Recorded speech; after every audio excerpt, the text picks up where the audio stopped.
Oops.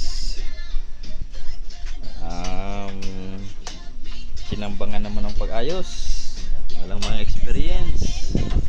Pare, try na natin yan pare. Okay. Daklasan na namin. Tinanggal namin yung ano. Kasi baliktad yung ano. Nakasiring siya. Yung lagay. Nakasiring sala. Nakaganito, nakasuwi ba? Nakasawi, ganyan. Nakaganito, nakataas siya. Bali, dito siya nakalagay sa ano, sa ibabaw. Tatlo. Mahirap mag-isip kung paano anong gagawin. Kaya ang napag-isipan namin, napag-desisyon na naming dalawa. Tinignan namin yung manual at sinusog namin yung mga kurit dito. Nakikita nyo ba? Yun. Positive, negative. Ang negative niya is nasa gitna talaga.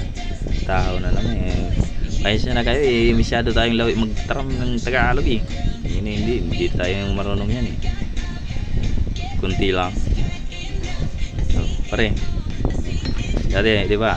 Itong pinag-aralan natin, pinag-isipan ng mahabang panahon at mahabang taon. Ilang taon ang ginugol namin para ilang taon yung ginugol namin. Sana mangyari na ang mangyari. Kung kayo ay magtatanong, mag-comment na lang kayo dito sa comment section natin. At naibili pala ito sa Shopee.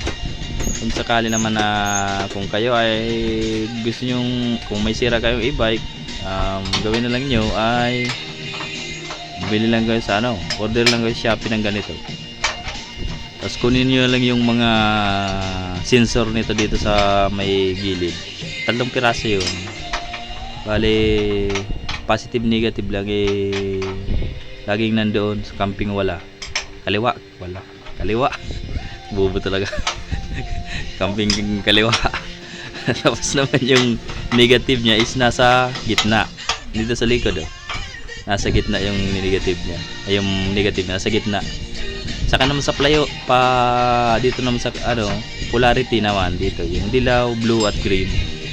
Kahit magkabalik-baliktad yan, is parehas lang naman yan ang output niyan power. Tapos basta nandito lang sa kanan ang itong tatlong ito, yung yellow, blue at green, kanan lang yan lagi. At kailangan nyo na siyempre soldehan nyo. At hindi ko na ipakita yung ganito, nilagyan namin ng pandikit para hindi pasukin ng tubig yan. Hindi lang sealant yung ito lang ang sealant namin ginamit. Gasket maker pang motor, gasket maker lang. Ang purpose lang naman ito ay hindi siya pasukin ng tubig, kasi pag bukas yan lalaog yung mga tubig, papasok yung mga tubig. Bali try natin to sa labas. Magbuha tayo ng ano, buksan mo na pare. Saan yung susi natin yan? Bukas naman yung pare.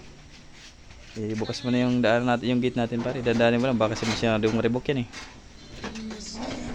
i-on natin to. Ayan, alam mo naman pala. Takbo na. Pare. Nakuban ako pare. Itulak na muna natin palabas para matesting natin yung ano.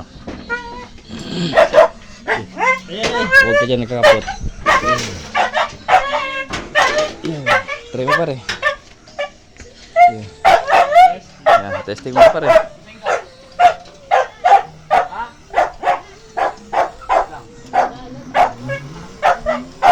Yun. Nadali na. Dali na namin. Kasi ng takbo.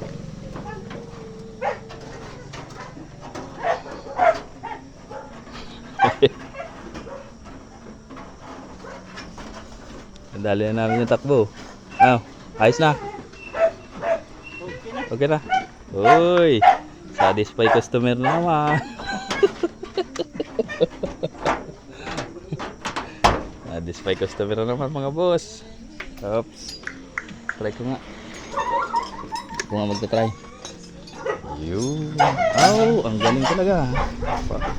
Ang galing ha.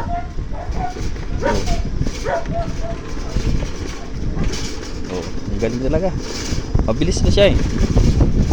Nung yung nito, yung sira nito, yung nagaralgal yung yung motor niya, nagaralgal yung motor niya. At parang ayaw yung tumakbo. Halos putol-putol. Humihinto-hinto siya eh. Humihinto-hinto siya. Ayun ay hindi na. Ayos na, balik sa dati yung balik sa dito yung niya, yung niya. Sensor lang yung pilitan namin. Mga boss. At ako ay magpaalam. Kung may tanong kayo. Sabi na pare. Kung may mga tanong, yung may mga katanungan, mag-comment na lang guys sa comment section namin.